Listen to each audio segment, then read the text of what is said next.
Okay, we're gonna be finding out how the Sahara is turning into Farmland Oasis. The Sahara is the largest desert in the world, It is. filling nearly all of northern Africa. It measures approximately 3,000 miles. The Wow. Sahara is bordered in the west by the Atlantic Ocean, in the north by the Atlas Mountains and the Mediterranean Sea, in the east by the Red Sea, and in the south by the Sahel. The Sahel forms a transitional zone between the Sahara to the north and the belt of the humid savannas to the south. In the semi-arid region of the Sahel, the advancement of the Sahara Desert continues to be a threat due to land management, overgrazing, and droughts in the region. It's fast becoming completely desertified. This land loss is a driver of many other problems such as hunger, poverty, unemployment, forced migration, conflict. This does not seem good. It seems like we need to stop the expansion of Sahara.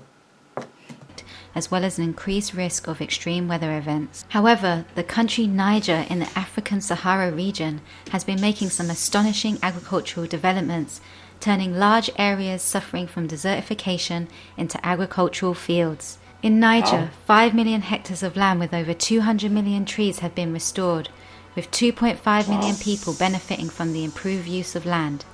This transformation can be called a major accomplishment for any country, especially when a country only receives an average of 6.5 inches of rainfall a year. God. In this video, we're going to tell... See, that's what's good, right? I believe planting more trees will help increase rainfall. Because I know in the Amazon, rainfall's decreased because they've been deforested. So I think if you're planting trees, surely that will increase rainfall because there's more moisture held.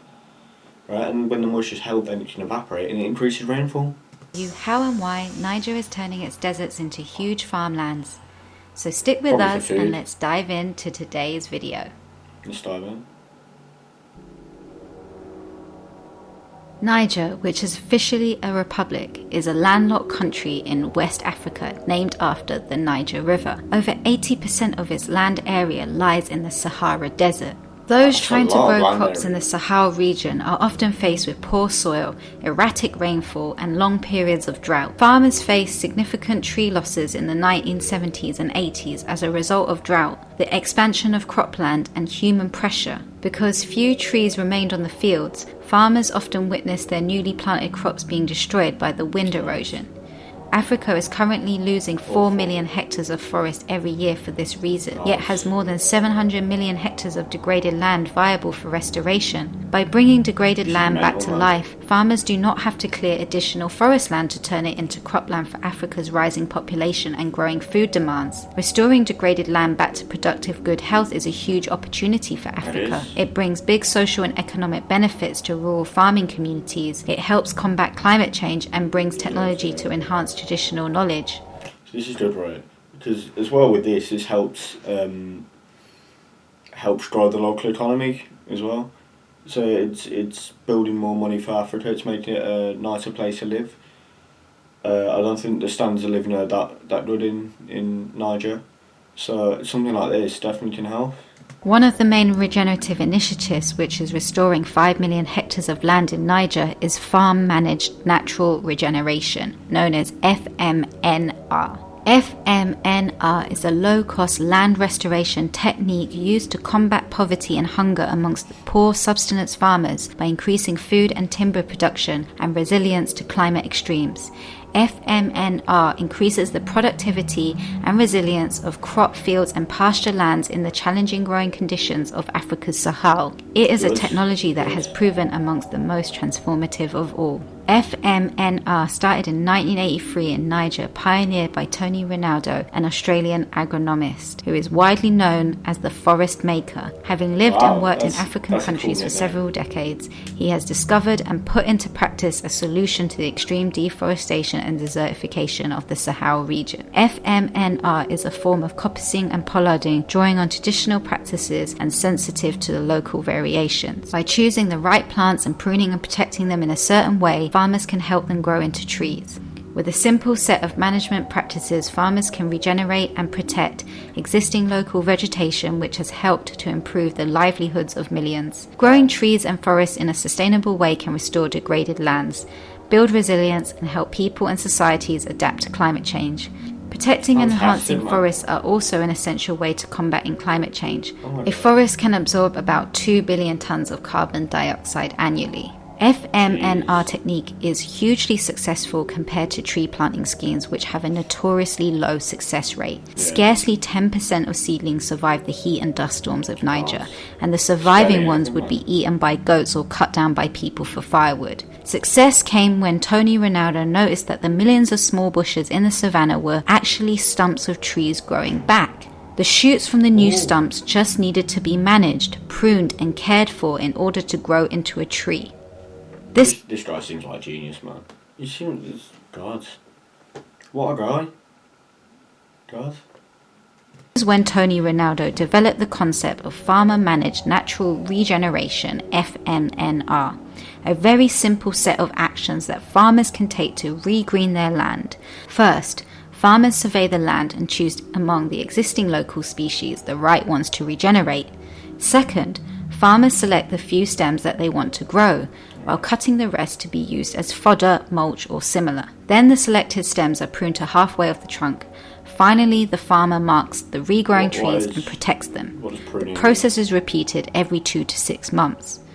Farmer-managed natural regeneration became an enormous success in Niger because of its simplicity, local adaptability, low cost, about 20 USD per hectare, Wow. easy combination with agricultural methods, and quick results. The methods spread through peer-to-peer learning among farmers, with limited need for outside intervention. In Niger, 5 million hectares of land with over 200 million trees have been restored this way, with 2.5 million Christ. people benefiting from the improved use of land, and at least 25 countries, mainly in Africa, are already using this method.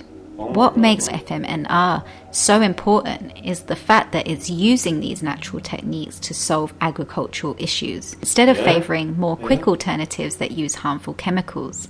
A technique that Tony Ronaldo learned from a young age brings more destruction. Growing up in the agricultural region of the Ovens Valley in northern Victoria, Tony felt worried about the That looks environmentally like destructive England, farming that is. practices in his region. At that time, they were using planes to spray the crops. Tony Ronaldo said that the chemicals would kill the fish in the stream, and that they would also clear fell the native bush, which he loved, and they replaced it with monocultures of pines. It's this Terrible. unique experience that enabled Tony to search for natural solutions when attempting to regreen the desert, which creates long-term food security, abundance and wealth for the local people, instead of reaching for guy's a short-term quick genius. rewards with chemical pesticide use This that is ultimately genius. causes more destruction in the long run. In recent years, the UN, the EU, and the charity Oxfam have all been financially supporting the practice of FMNR in As it Niger. should. And in July 2020, Niger became one of the first countries globally to adopt a presidential decree regulating and promoting the practice of FMNR. This increases the adoption of FMNR by farmers and pastoralists. It's The crazy, results man. of FMNR have been astounding. Arable land has almost doubled since the 1980s, creating Jesus improved food Christ. security and better nutrition for millions of people, increasing household gross incomes by an average of 18 to 24%. Environmental Oh, degradation my and God. desertification have also been reversed across some 5 million hectares of land. Tree density has 10x since its all-time low in the 1980s. Around Jesus 200 million new Christ. trees have grown, with a production value of over 260 million. It's no surprise that this innovative yet simple technique is spreading all over Africa and making Yeah. positive changes to the environment and the people who live We there. spread this across Africa. FMNR seems incredible. We need to get this through as much of Africa and the world as possible. This is great, man. This looks like it's benefited Niger incredibly, and in the future it seems like it will continue to.